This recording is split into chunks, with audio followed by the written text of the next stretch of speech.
భూపాలపల్లి జిల్లా కాటారం మండలం మీనాక్షి జిన్నింగ్ మిల్లులో ఫైర్ యాక్సిడెంట్ జరిగింది. నిల్వ ఉంచిన పత్తికి మంటలు అంటుకోవడంతో భారీ ఎత్తున అగ్నికీలలో ఎగిసిపడుతూ పత్తి మొత్తం దగ్ధమైంది. మంటలు చెలరేగడంతో దట్టంగా ఆలుముకున్నాయి పొగలు. ప్రమాదంలో 1000 క్వింటాల పత్తి దగ్ధమైనట్లు తెలుస్తోంది. కోటి రూపాయల నష్టం వాటిల్లినట్లు అంచనా వేస్తున్నారు.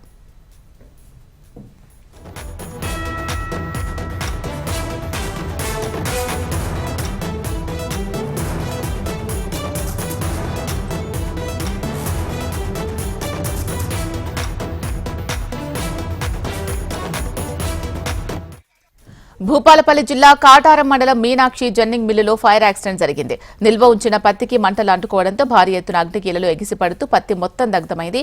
మంటలు చెలరేగడంతో దట్టంగా ఆలుముకున్నాయి పొగలు. ప్రమాదంలో 1000 క్వింటాల పత్తి దగ్ధమైనట్లు తెలుస్తోంది. కోటి రూపాయల నష్టం వాటిల్లినట్లు అంచనా వేస్తున్నారు.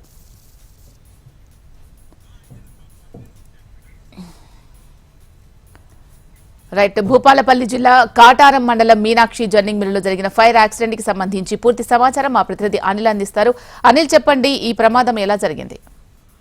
ఇలా మీనాక్షి జిన్నింగ్ మిల్ కాటారంలోనే పత్తి జిన్నింగ్ మిల్, అది పత్తి జిన్నింగ్ మిల్ చేస్తున్న సమయంలో ఒక్కసారిగా అకస్మాత్తుగా మంటలు చెలరగడంతో మొత్తం 8400 క్వింటాల పత్తి అయితే దగ్ధమైనట్టుగా యజమానులు చెప్పడం జరుగుతుంది. అయితే వాహనం రావడం జరిగింది. ఆ వాహనం నుంచి వచ్చిన స్పార్క్ ద్వారానే ఈ ప్రమాదం జరిగినట్టుగా వాళ్ళు చెప్పడం జరుగుతుంది. మొత్తానికి కాటారంలోని 4 ఫైర్ ఇంజిన్లతోని ఆ మంటల్ని అదుపులోకి తీసుకురావడం జరిగింది. 1 నుంచి 1,50,00,000 మధ్యలో నష్టం జరిగినట్టుగా మిల్లు యజమానులు అయితే చెప్పడం జరుగుతుంది. ప్రస్తుతానికి అయితే కాటారంలోని మీనాక్షి జిన్నింగ్ మిల్లో మంటలైతే పూర్తిగా అదుపులోకి రావడం జరిగింది.